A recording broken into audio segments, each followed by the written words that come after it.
el testigo de San Eusebio. Relato de terror sobre parálisis del sueño y suplantación. Prólogo. Me llamo Daniel, o eso creí durante 23 años. Si estás leyendo estas páginas es porque las dejé donde cualquiera pudiera encontrarlas.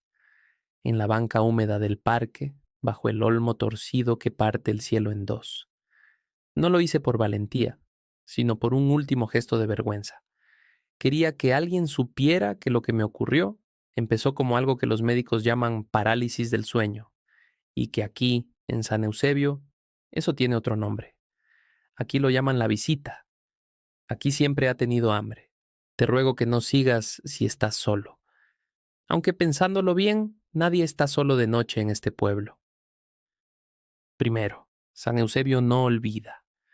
San Eusebio es un punto mínimo en el mapa del norte de Maine. Un puñado de casas de madera con pintura descascarada, 2 tiendas, una farmacia, una oficina de correos que cierra cuando le parece y una biblioteca municipal tan fría en verano como en enero. Atraviesa el pueblo el Ashford Creek, un hilo de agua parda que baja desde las colinas, y al oeste se levanta una franja de pinos que cruje incluso cuando no hay viento, como si los árboles hablaran entre ellos para no olvidar. Si algo define a San Eusebio, es la memoria. Aquí los nombres de los muertos pesan más que los de los vivos. Las placas de latón en los porches dicen fundada en 1672, como si eso justificara lo que vino después. El incendio del 1795 que dejó sin niños a 7 familias. La fiebre de 1831 que no fue fiebre, o eso aseguran los abuelos. Y aquella primavera de 1904 en la que 12 hombres entraron al bosque y regresaron distintos o no regresaron nunca. Las cronologías cambian según quien las cuente. Lo único fijo es el olor a madera vieja y a agua quieta, y esa sensación persistente de que no somos los únicos que andamos por la calle principal cuando cae la tarde. Nací aquí. San Eusebio se pega a la lengua cuando lo pronuncias. Tiene el sabor de las cosas que una vez te calientan y luego te enfrían. Pensé muchas veces en irme, pero el pueblo te hace creer que si te marchas algo peor te seguirá hasta donde vayas. Así que me quedé. 2. La visita de la noche. La primera vez que me pasó yo tenía 15 y me despertó el zumbido del viejo refrigerador en la cocina. Abrí los ojos y reconocí mi habitación a contraluz. El póster torcido del equipo de béisbol, la silla con mi sudadera, la grieta del techo que padre prometía arreglar el próximo fin de semana. Todo estaba en su sitio. Todo era normal, todo menos mi cuerpo. Quise darme vuelta y no pude. Quise tragar y no pude. El aire me entraba a tragos, como por un sorbete que alguien apretaba con los dedos. Sentí peso en el pecho. No un peso grande al principio, apenas la mano de un niño, y supe que había alguien más allí. No lo vi. Lo intuí, como se intuyen los insectos en la oscuridad por la forma en que se aparta el silencio cuando pasan. Duró 1 minuto o 10. Cuando por fin pude mover un dedo, luego la mano, luego la boca, me incorporé de golpe y vomité en el suelo la cena. Mis padres acudieron y mi madre, que de niña había escuchado historias, me acarició el pelo con una mezcla de ternura y superstición. Es la visita de la noche, dijo, como quien habla de una tía entrometida que aparece sin avisar. Mi padre fue más práctico. No duermas boca arriba y corta la cafeína. Creí que bastaría con eso, durante un tiempo bastó. Tercero, lo que crece con el nombre. Uno aprende a acostumbrarse a casi todo, a dormir de costado, con la rodilla entre las piernas, a dejar una lámpara encendida en el pasillo para que la luz recorte la puerta, a contar respiraciones cuando la presión vuelve, a decirse esto pasará mientras las costillas se niegan. Leí artículos, vi videos de gente que explicaba que el cerebro despierta antes que el cuerpo, que el sueño REM es un teatro y a veces el telón no baja a tiempo. Incluso me tranquilicé. Es normal, repetí. es normal. Pero hay cosas que cuando uno les da nombre, se sienten invitadas. A las pocas semanas de cumplir 18, la presión volvió con más peso. La mano de niño fue creciendo hasta convertirse en un antebrazo, en un torso, en un cuerpo completo que se sentaba sobre mí con paciencia de depredador saciado. No olía a nada, al principio. Luego empezó a oler a madera húmeda, a lana guardada, a ceniza fría. Un olor que no pertenece a nadie en particular, sino a un cuarto que ha sido cerrado por demasiado tiempo. Entonces lo vi, primero sin verlo, un borde más oscuro dentro de la oscuridad al pie de la cama. Se paraba en la esquina donde el yeso se había caído y se veía el entramado de listones. De ahí salían pequeños chasquidos, como uñas tocando madera. La cosa, siempre la cosa en mi cabeza, no tenía prisa. Me observaba con la lujuria disciplinada de quien ha ayunado antes de un banquete. Una noche, cuando creí que se iba, el borde de la oscuridad se dobló en algo que se parecía a una sonrisa. Cuando pude hablar otra vez, lo hice en susurros que no eran para mí. No me mires, le dije sin darme cuenta. No me mires a los ojos.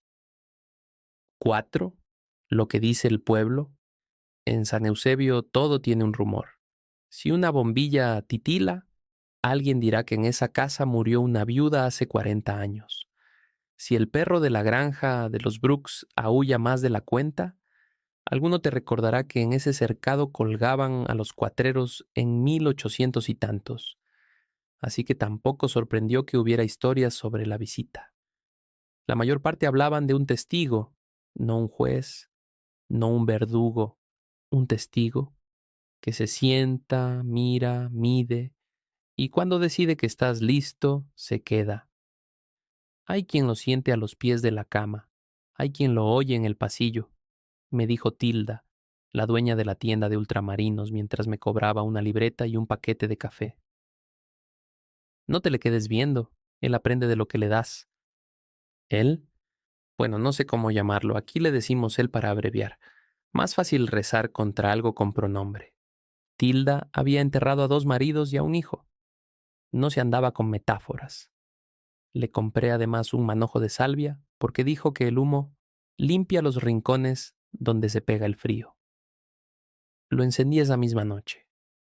El humo serpenteó por las paredes y por un momento el cuarto pareció un dibujo, como si alguien hubiera trazado a lápiz la lámpara, la silla, mi cama. Me dormí creyendo que me había protegido. Él vino igual. Quintos, archivos que no quieren ser leídos. La biblioteca de San Eusebio es un rectángulo sin pretensiones con alfombra gastada, olor a polvo y una sala al fondo donde guardan los archivos locales. Me metí allí una tarde en que el cielo parecía querer deshacerse en lluvia. La bibliotecaria, la señora Wilkes, me dejó pasar porque me conoce desde niño y porque supo leer en mi cara el cansancio que yo empezaba a disimular mal. Pasé horas revisando diarios del siglo XIX, notas de parroquia, hojas sueltas con tinta corrida. En una libreta encuadernada en cuero, fechada en 1831, encontré la letra nerviosa del reverendo Caleb Moore. Hablaba de hombres que amanecían con el pecho morado, como si se les hubiera sentado encima un niño muy pesado. Hablaba de mujeres que, a media misa, se quedaban inmóviles con los ojos abiertos y una sonrisa que no era suya. Hablaba de un muchacho, Jonathan Pike, que empezó a perderse en medio de los días, a volver a casa con tierra bajo las uñas y espinas en el pelo, sin recordar el bosque. Ya no mira como nosotros miramos, escribió Moore. Mira cómo se mira desde adentro de un pozo. Una semana después, el reverendo anotaba: he visto a Jonathan en la misa. Me saludó con mi propio nombre y me preguntó si el sermón lo había preparado yo o mi sombra. He soñado con él, no puedo dormir de lado, él se me sienta encima y me cuenta cosas que todavía no han pasado. Luego, una entrada breve. Ya no es Jonathan. Cerré la libreta. Los fluorescentes del techo zumbaban. Me vi las manos, temblaban con la discreción de algo recién aprendido. «Estás muy pálido, Daniel», dijo la señora Wilkes al devolverle el libro a su estante. «Si yo fuera tú, hablaría con tu abuela». «Mi abuela murió cuando yo tenía 9». «Ah», hizo, como si eso encajara en un lugar que ya sabía. «Entonces, habla con la tierra». 6. Lo que se pega a los marcos de las puertas. Hubo un punto a partir del cual ya no pude fingir que lo normal tenía nada que ver con mis noches. Los episodios se volvieron diarios. Empezaron a meterse en mis tardes. Tenía lagunas. Salía a comprar pan y regresaba con barro en los botines y olor a hojas machacadas en las manos. Una vez miré por la ventana de la cocina y me vi. No hay otra forma de decirlo. Me vi cruzando la calle, las manos en los bolsillos, el paso seguro, y al mismo tiempo estaba en el fregadero, con la esponja en la mano, mirando a ese yo que caminaba hacia la esquina como si supiera exactamente dónde iba. «No dormiste bien», dijo mi madre aquella noche sirviendo guiso de pollo. «Tienes los ojos raros». «¿Raros cómo?» «Como si quisieran salir». Mi padre, que masticaba con método, me miró por encima de la cuchara. «Deja el trabajo en el bar por unos días», sentenció. «Descansa». Fui al bar de Hank de todos modos esa noche porque necesitaba la ilusión de una rutina. Hank deja que barra y sirva vasos los jueves a cambio de propinas y de una jarra de cerveza que nunca me termino. A medianoche, cuando cerramos, me quedé un rato en la puerta mirando la calle. La bruma venía del río como una manta doblada. No había viento, pero las banderolas del porche de enfrente se movían un poco, con ese gesto fruncido de lo que no quiere ser visto moviéndose. Noté algo pegado al marco de la puerta del bar, a la altura de mis ojos, un rastro más oscuro, una especie de hollín que no era hollín. Lo toqué. Se pegó a mi dedo como una baba fría. Lo olí sin pensar y me arrepentí. Madera húmeda, lana guardada, ceniza fría. ¿Él había pasado por allí o estaba al lado, invisible si no lo mirabas desde el rabillo del ojo? «No le dejes migas», dijo Hank detrás de mí. Me sobresalté. No lo había oído acercarse. «¿Migas?» «De ti. No le dejes migas tuyas. Se acostumbra al gusto». Escupió al suelo. «Y cuando se acostumbra ya no te distingue de la puerta y te abre». 7. ¿Cómo me habló por primera vez? No fue en una noche con nombre, sino en la noche, esa que se estira como chicle y deja los minutos brillantes y pegajosos. Me despertó un frío puntiagudo en los pies. La sábana se había ido al suelo y yo estaba de espaldas. Intenté girarme, pero allí estaba el peso, fijo, ahora más pesado que nunca, como si hubiera crecido con paciencia mientras yo me engañaba con artículos científicos y recalibraba almohadas. No quise mirarlo. Sabía que estaba encima mirando mi cara. Sentí su respiración. No era húmeda ni caliente. Era lista. Una respiración que cuenta. Y entonces habló. «Ya casi», dijo. La voz era como una cuerda rozada con otra cuerda. Grave, tensa, sin saliva. Podría haber sido la mía dentro de un pozo o la de mi padre cuando aún no había encendido el primer cigarrillo del día. Reuní fuerza en la nuca, jalé los dedos del pie derecho como quien tira de un clavo muy hondo y logré 1 centímetro de movimiento. No sirvió para nada. El cuerpo entero decidió que ese centímetro era un lujo y se lo negó. «Ya casi», repitió. «No te apures. Se aprende mejor despacio». No me di cuenta de que estaba llorando hasta que la lágrima me llegó a la oreja. Él la siguió con la yema de un dedo inexistente. «Te vi de niño», continuó. «Creías que las manchas del techo eran mapas. Adivinaste la bahía allí donde la grieta se abría en 3. Eres buen anfitrión, Daniel. Sabes dejar una luz encendida. No sé cuánto duró. Cuando pude moverme, encendí todas las luces de la casa. Desperté a mis padres, que cruzaron el pasillo con bata y miedo y me hicieron té que no tomé. Me miraban como quien mira un vaso caro a punto de caerse. Es un sueño, dijo mi padre, pero lo dijo mirando el pomo de la puerta de mi cuarto, no a mí. ¿Va a pasar? Mi madre me tocó el rostro con 3 dedos. No te le quedes viendo, susurró. Si lo miras, te aprende. 8. La tierra responde. Obedecí a la señora Wilkes y fui al cementerio. No de noche, todavía no. Una tarde gris de jueves, en que los gorriones discutían en los arbustos y el suelo devolvía el agua de la semana pasada. El cementerio de San Eusebio es pequeño y antiguo, con más piedras inclinadas que rectas y epitafios donde los adjetivos son todos de otra época: virtuosa, digno, devota, valiente. No sabía a quién hablarle.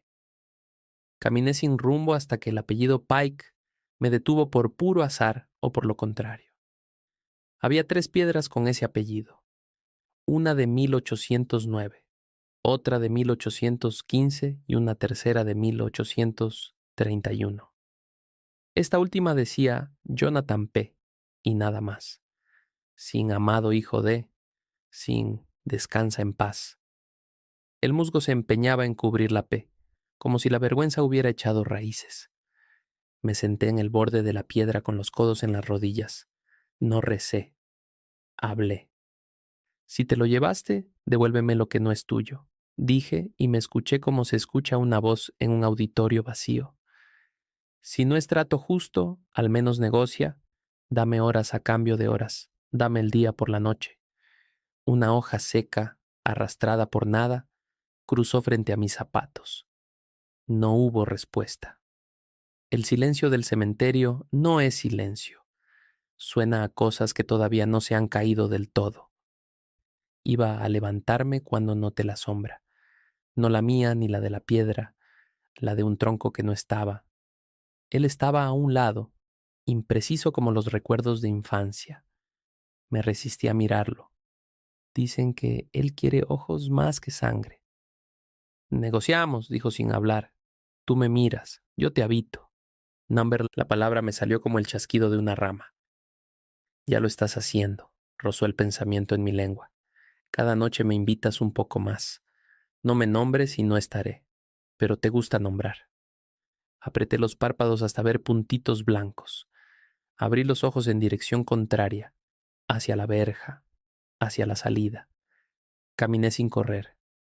A los 20 pasos me di cuenta de que temblaba de frío como si hubiera sudado. Él no me siguió o me siguió con la calma de la lluvia que sabe dónde va a caer. 9. Las fronteras del espejo. Empecé a notar el escalofrío horas antes de que llegara la noche. Un picor en la garganta, un cosquilleo en la piel del antebrazo, la impresión fugaz de que alguien acababa de decir mi nombre en voz baja. Me vi buscando superficies que pudieran devolverme mi cara. Ventanas, vitrinas, el espejo de la barbería, la cuchara de metal con la que mi madre servía puré. No por vanidad, por control. Quería comprobar que todavía era yo el que cerraba la boca, el que levantaba la ceja, el que parpadeaba. Una tarde, en la tienda de Tilda, me devolvieron la imagen como siempre, aplastada por el vidrio sucio y la luz amarilla. En la imagen, yo hice un movimiento que no hice. Fue casi nada, una inclinación de cabeza un segundo antes de que yo inclinara la mía, lo suficiente para que el estómago me diera una vuelta. Ya, ya, murmuró Tilda, que vio la sangre salir de mi cara. Métete esto al bolsillo. Me dio una bolsita de tela con sal gruesa y ramas secas, para que no atraviese el umbral sin pedir permiso. La sal no echa a nadie, pero le da sed. Que se entretenga buscando agua. En casa puse sal en las 4 esquinas de mi cuarto, también en el alféizar y en la rendija bajo la puerta. Esa noche, cuando el peso bajó, sentí algo nuevo. Él se había quedado en el marco, midiendo la sal con curiosidad de animal. Golpeó una vez la madera con un dedo, 2, 3, como quien cuenta escalones. No te apures, dijo. Las casas viejas aprenden lento. 10. Lo que come y lo que deja. No es solo lo que se lleva, es lo que deja. Una fatiga de plomo en los huesos, la irritación leve de quien había estado compartiendo cubículo con un desconocido, los olores mezclados en la almohada, mi champú barato y su lana guardada, la sensación de que él sabe cosas que yo no. Me empezó a pasar que respondía a preguntas que no me habían hecho, que iba a la estantería y mi mano encontraba un libro que nunca busqué, que decía 3 calles al norte sin saber por qué, y al rato descubría que la farmacia estaba cerrada porque hay entierro en la capilla. Una mañana mi madre me detuvo en el pasillo. ¿Desde cuándo te cortas el pelo tú solo? No me lo corto, pues alguien lo hace. No supe qué decir. Fui al baño. En el borde del espejo había cabellos muy finos, más finos de lo normal. Los tomé entre los dedos. Eran míos y no eran. Esa tarde, mientras pelaba papas en la cocina, sentí un tirón suave en el cuero cabelludo, como si alguien hubiera dado un tijeretazo silencioso. La piel me quedó ardiendo. Esa noche, cuando vino, se acomodó como quien se recuesta en un sillón recién comprado. Casi, dijo con benignidad, ya casi duermes derecho. Vete, logré articular. Vete ¿O me qué? Su voz no cambió de volumen. ¿Me exorcizas con tu apellido? ¿Me barnizas de ciencia? Yo estaba aquí cuando el Ashford te encontró su cauce. Te hice sitio cuando aprendiste a decir yo. No he venido a quitarte, he venido a quedarnos. Sentí un dolor en el centro del pecho, como si me hubieran empujado una moneda entre las costillas. La moneda se quedó allí, fría, exacta. ¿Quién eres? Pregunté sin aire. Hubo un silencio que no fue silencio, sino cálculo. Soy el que mira mientras tú parpadeas, dijo al fin.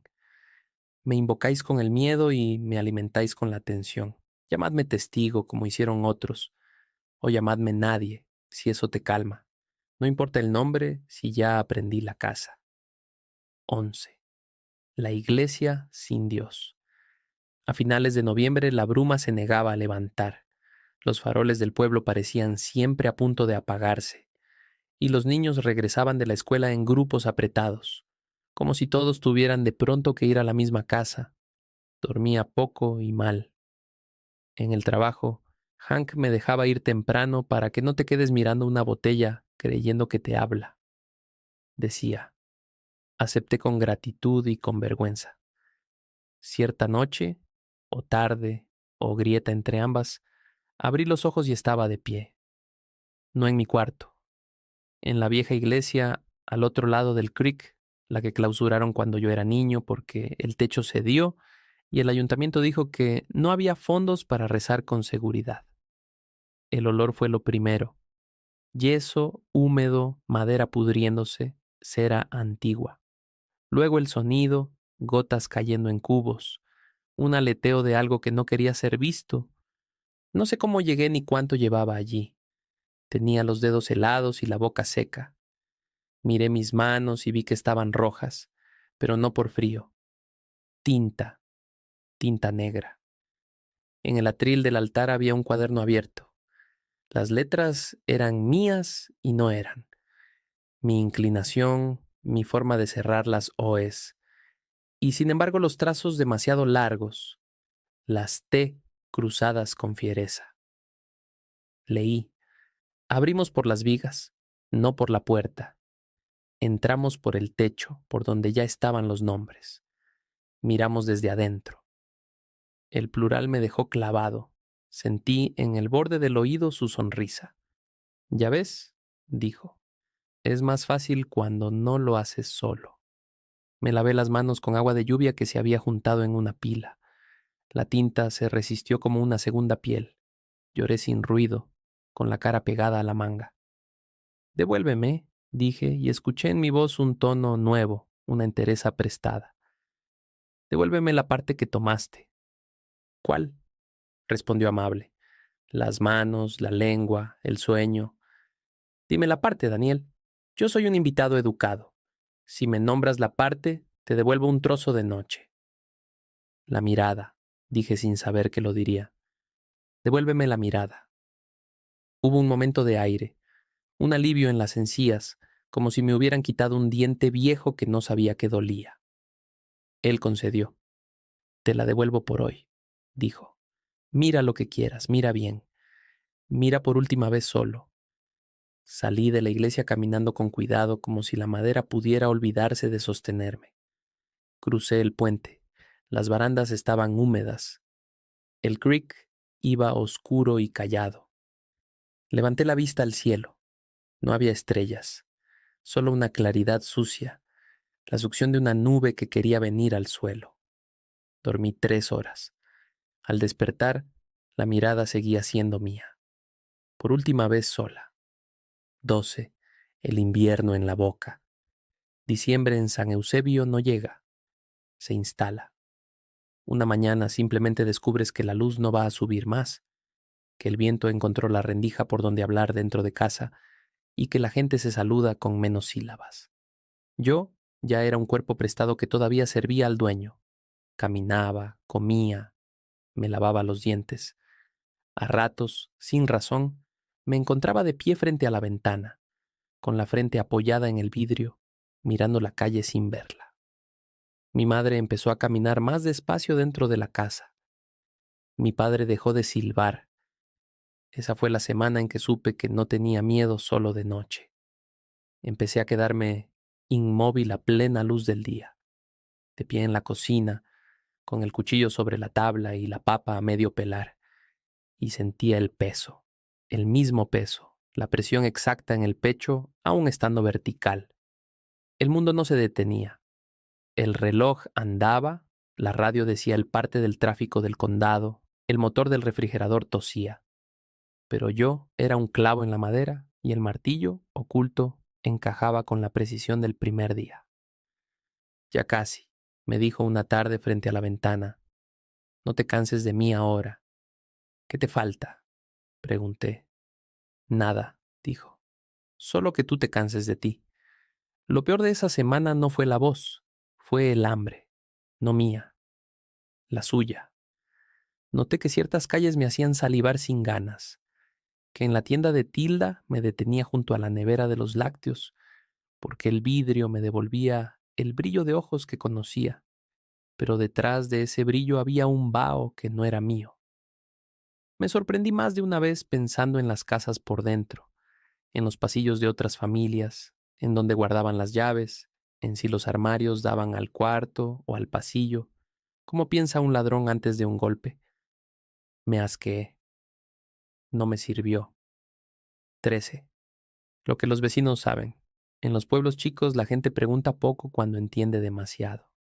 Aún así, hubo miradas. El sheriff Harlan me palmeó el hombro en la gasolinera. A la gente le da por hablar cuando no tiene nada más que hacer, Daniel, dijo con ese tono de perro viejo que usa con los muchachos. Tú no les des motivos. ¿Motivos de qué? De pensar que no eres tú, respondió mirándome al puente de la nariz como si estuviera apuntando con una linterna. Duérmete temprano. No recuerdo haberle contado nada a Harlan.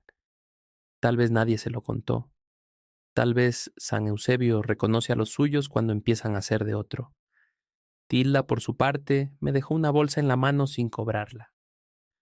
Si va a pasar lo que va a pasar, dijo en voz lo bastante alta para que yo la oyera y lo bastante baja para que yo fingiera no haberlo oído, al menos no pases hambre. No era comida lo que había dentro. Era sal, un puñado de pétalos secos y una llave sin dientes. Para que lo entretengas, explicó, que sienta que aún queda alguna puerta. La guardé como quien guarda una reliquia inútil pero querida. Me gustó el peso en el bolsillo, otro peso que competiría, aunque fuera un poco con el que me aplastaba por dentro. 14. La noche con nombre. No sé por qué esa noche tenía nombre. Tal vez porque el frío había roto al fin la llovizna y el suelo sonaba a vidrio bajo los pasos. Tal vez porque el Ashford iba más lento que nunca y parecía que el agua quisiera dormirse en mitad del cauce. tal vez porque yo ya había dicho no, tantas veces que se convirtió en un sí con otra cara. Me acosté temprano, saqué la sal vieja de las esquinas y puse sal nueva, como se raspa una herida para que sangre limpio. Me puse una bufanda dentro de casa porque el aire tenía filo. Miré el reloj de la pared y supe sin saber cómo que cuando el minutero fuera a caer en el 12, él vendría con toda su forma. Vino, no al borde de la cama, encima. El peso ya no era un peso, era la exactitud de una coincidencia. Su cuerpo se acomodó al mío como una sombra que, de tanto imitar, se vuelve objeto. No lo miré, pero lo sentí. La piel seca como papel antiguo, los dedos largos reposando con respeto en mis clavículas, la promesa de un rostro inclinado sobre el mío. Olía otra vez a madera húmeda, a lana guardada, a ceniza fría. Y algo nuevo, a mi jabón, a mi saliva, a mi sudor. La mezcla me dio náusea y ternura. Ya, dijo, ya duermes derecho. Entonces vete. Rió, pero no con la boca, con el hueco entre el esternón y la voz. No vine a despertarte, vine a quedarme. La frase hizo un eco que me pareció oír fuera de la casa, en la calle, en el río. Sentí táctiles sus palabras, como cuando un bajo resuena en el pecho. Devuélveme, balbuceé. Devuélveme el nombre. Hubo un silencio. Luego, una ternura que jamás había sentido en él. Una mano, mi mano, subió a mi mejilla y la sostuvo. Te lo dejo, susurró, para que lo uses una semana más. Apreté los párpados. Cuando los abrí, mi cuarto se había vuelto panorámico. Podía ver más allá de la pared, como si las superficies hubieran adelgazado con el frío. Distinguí, detrás del yeso y la pintura, el entramado de madera, la casa por dentro como un esqueleto desnudo. Más allá, la calle, con el farol que pestañeaba cada 3 segundos. Más allá, la casa de los Brooks, el perro dormido. Más allá, algo que se movía en el porche del número 12, 2 calles al norte, con cuidado de no hacer crujir el peldaño roto. Mira bien, dijo. Te queda poco para mirar solo. La noche siguió. No dormí. Llorar ya no servía de nada. A veces me parecía que él me acariciaba el pelo con paciencia. A veces que se entretenía contando mis pestañas. Cuando el reloj dio las 4, supe, con esa certeza que uno reconoce por haberla temido, que la semana no existía. Fue un regalo irónico, una cuerda de ahorcado pulida con esmero. ¿Cuándo? Pregunté. Hoy, dijo, cuando tu madre vaya a colgar la ropa y tú te quedes mirando los alfileres azules como si fueran peces. Vendré por detrás y pondré mis manos encima de tus manos. Entraremos como entra el frío, sin puerta. 15. La última mañana de Daniel. Desperté con los ojos arenosos y la boca amarga. Bajé a la cocina y le propuse a mi madre preparar panqueques.